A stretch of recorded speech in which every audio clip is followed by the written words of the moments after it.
Hello student, आज विद्यालय में आपका स्वागत है। आज हम कक्षा 10वीं के भूगोल का चौथा अध्याय कृषि का भाग 4 देखेंगे। तो चलिए बच्चों स्टार्ट करते हैं। जैसे कि पहले हमने खाद्यान्न फसलों को पढ़ा था, आज हम पढ़ेंगे खाद्यान्न फसलों के अलावा जो अन्य फसलें हैं, जैसे कि जो फूड क्रॉप्स के अलावा भी जो फसलें होती है, जो मेन ग्रेन्स हैं, फूड क्रॉप्स के अलावा भी अदर देन जो ग्रेन है, उन सभी को आज हम पढ़ेंगे। जैसे सबसे पहले आता है गन्ना या शुगर कैन। गन्ना एक उष्ण और उपोष्ण कटिबंधीय फसल है, यानी कि ये जो है एक ट्रॉपिकल और सब ट्रॉपिकल दोनों ही क्षेत्रों में जो है इस फसल का खेती की जा सकती है, फसल का उत्पादन किया जा सकता है। यह फसल 21 डिग्री सेल्सियस से 27 डिग्री सेल्सियस तापमान और 75 सेंटीमीटर से 100 सेंटीमीटर वार्षिक वर्षा वाली उष्ण और आर्द्र जलवायु में बोई जाती है। तो इसके लिए बताया गया है कि कितने डिग्री जो है वो तापमान के टेम्परेचर की जरूरत होती है।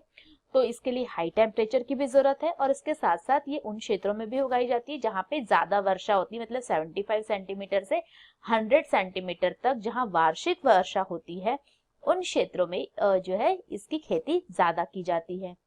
लेकिन जहां कम वर्षा वाले जो क्षेत्र है, और आजकल जैसे कि सिंचाई की सुविधा उपलब्ध है, तो जिसकी वजह से कम वर्षा वाले प्रदेशों में भी गन्ने की पैदावार जो है वो की जा सकती है। क्योंकि गन्ने की पैदावार के लिए ना इसे किसी भी प्रकार की मतलब अनेक प्रकार की मिट्टियों में उगाया जा सकता है। ऐसा नहीं है कि गन्नों के लिए स्पेशल है कि ये काली मिट्टी, जलोढ़ मिट्टी या फिर जो होता है लैटराइट मिट्टी की आवश्यकता होती है, ऐसा नहीं है।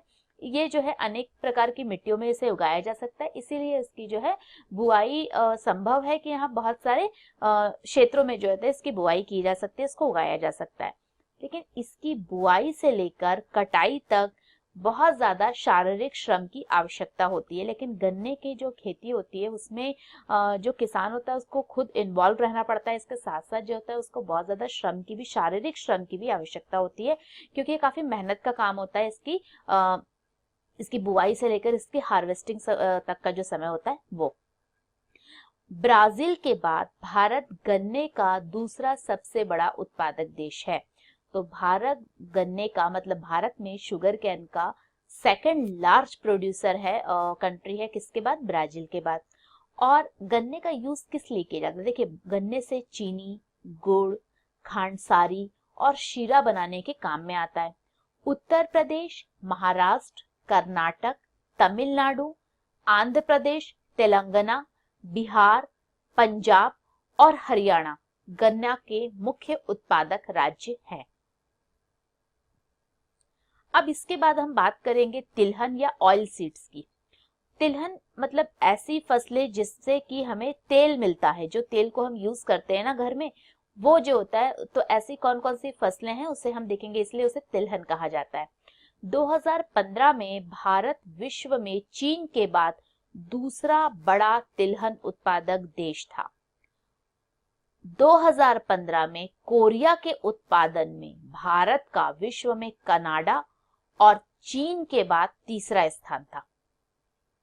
तो अब हम देखते हैं कि अगर तिलहन के उत्पादन में देखें तो 2015 के बाद जो होता है भारत जो है इसका तीसरा बड़ा जो है उत्पादक देश है। देश में कुल बोए गए क्षेत्र के 12% भाग पर कई तिलहन की फसलें उगाई जाती है। मूंगफली, सरसों, नारियल, तिल, सोयाबीन, अरंडी, बिनौला, अलसी और सूरजमुखी भारत में उगाई जाने वाली मुख्य तिलहन की। आप जानते हैं बच्चों, मूंगफली का रिफाइंड ऑयल जो हम यूज करते हैं, मूंगफली का तेल, सरसों का मस्टर्ड ऑयल, सरसों का तेल इससे यूज होता है, नारियल कोकोनट ऑयल होता है, तिल का तेल होता है, सोयाबीन का तेल यूज होता है, इसके अलावा कैस्टर ऑयल, अरंडी का तेल यूज किया जाता है, अलसी, बिनौला, ये सारे जो होता है जो कॉटन सीड होते हैं, ऑयल सीड है, इसके अलावा सूरजमुखी जो है, तो ये सनफ्लावर, तो ये सारे ही तेल हमें मिलते हैं जिसको कि हम यूज करते हैं खाने के लिए, सब्जी बनाने के लिए। मतलब आप जानते हैं कि तेल का बहुत ज्यादा यूज होता है इंडिया में। तो इस तरीके से ये सारी ही जो तिलहन का उत्पादन होता है, जिससे कि फिर बाद में तेल निकाला जाता है। इसमें से अधिकतर खाद्य हैं और खाना बनाने में प्रयोग किए जाते हैं। तो जो भी तिलहन होते हैं, जो ऑयल सीड होते हैं, उनका यूज किसके लिए किया जाता है? खाना बनाने के लिए यूज किया जाता है, मतलब एज अ जो होता है फूड क्रॉप्स के रूप में उसका यूज होता है। लेकिन कुछ ऐसे भी तेल होते हैं जिनके बीज को साबुन के लिए मतलब सोप बनाने के लिए या फिर प्रसाधन यानी कि ब्यूटी प्रोडक्ट जो है श्रृंगार के सामान के लिए, उपटन के लिए, इन सब उद्योग में कच्चे माल के रूप में जो है इनका प्रयोग किया जाता है। मूंगफली जो कि अगर हम ग्राउंड नट्स की बात करते हैं तो सबसे इम्पोर्टेंट जो होता है फसल है, खरीफ की फसल है और देश में मुख्य तिलहनों में के कुल उत्पादन का आधा भाग इसी फसल से प्राप्त होता है। तो जितना भी तिलहन का इंडिया में प्रोडक्शन होता है उसमें आधा जो भाग होता है वो किसका होता है, वो होता है मूंगफली का, जो कि किसकी फसल है, खरीफ की फसल है। मुख्य रूप से मूंगफली का प्रोडक्शन कहाँ होता है, गुजरात में, राजस्थान में, तमिलनाडु में और महाराष्ट्र में। मुख्य रूप से मूंगफली के ये उत्पादक राज्य है। अलसी और सरसों जो है वो किसकी फसल है, वो रबी की फसल है। तिल उत्तरी भारत में खरीफ की फसल है और दक्षिणी भारत में रबी की फसल है। अरंडी खरीफ रबी मतलब अरंडी जो होता है वो खरीफ की और रबी दोनों की ही फसल जो होता है वो फसल की ऋतु में उसे बोया जाता है। अब हम बात करेंगे प्लांटेशन, जैसे कि टी, चाय। चाय की खेती रोपण कृषि का एक उदाहरण है। प्लांटेशन जो एग्रीकल्चर है उसका एक उदाहरण है चाय की खेती। और आप जानते होंगे कि चाय को भारत में इंट्रोड्यूस किया था ब्रिटिशर्स ने, लेकिन आज जो है चाय वो इंडिया मतलब एक बहुत महत्वपूर्ण इसकी फसल बन गया है इंडिया की चाय। और हम देखते हैं कि हम अपने जो दिन की शुरुआत, सुबह की शुरुआत होती है वो भी एक चाय से ही करते हैं। तो ये बहुत इंपॉर्टेंट लोगों के लिए भी है और इंडिया में भी जो अगर हम देखें तो ये बहुत महत्वपूर्ण पेय पदार्थ है। इसकी फसल की शुरुआत में अंग्रेज भारत लाए थे, लेकिन आज अधिकतर चाय बागानों के जो मालिक है वो भारतीय है। तो इसे इंट्रोड्यूस जरूर ब्रिटिशर्स ने करवाया था, वो जब यहाँ पे आए थे तो उन्होंने अपने साथ जो है वो ये इस तरीके का प्लांटेशन लेकर आए थे। लेकिन आज जो है वो इंडिया की बहुत महत्वपूर्ण ये फसल बन गया है, इंडियंस के द्वारा यूज किया जाता है और आज जितने भी जो प्लांट के जो मालिक है चाय के वो भारतीय ही हैं। चाय का पौधा जो है वो भी ट्रॉपिकल और सब ट्रॉपिकल मतलब उष्ण और उपोष्ण कटिबंधीय जलवायु दोनों ही प्रकार की जलवायु में ह्यूमस और जीवांश युक्त गहरी मिट्टी तथा सुगम जल निकास वाले ढलवा क्षेत्रों में भली भांति उगाया जाता है। तो इसके लिए जो इम्पोर्टेंट चीज है वो होता है कि इसमें ह्यूमस होना चाहिए, गहरी जीवाश्म मिट्टी होनी चाहिए, जल का निकास अच्छे से होना चाहिए ढलवा क्षेत्रों में जो है। इसे मुख्य रूप से अगर आप देखेंगे तो इस प्रकार के प्लांटेशन यहाँ देखने को मिलते हैं। चाय की झाड़ियों को उगाने के लिए वर्ष भर उष्ण, नम और पाला रहित जलवायु की आवश्यकता होती है। वर्ष भर समान रूप से होने वाली वर्षा की बौछारें इसकी कोमल पत्तियों के विकास में सहायक होती है। तो ये भी जरूरी होता है कि पूरे टाइम जो है मतलब ईयरली जो है मुख्य रूप से इस पे वर्षा की बौछारें हो इसकी पत्तियों पे, तो जिससे कि इसको बहुत अच्छा चाय की पत्तियों का विकास इसमें होता है। आप देख सकते हैं यहाँ पे चाय ट्री प्लांटेशन में जो होता है हार्वेस्टिंग करते हुए महिलाओं को दिखाया गया है। चाय एक श्रम संघन उद्योग है। इसके लिए प्रचुर मात्रा में सस्ते और कुशल श्रम होने चाहिए।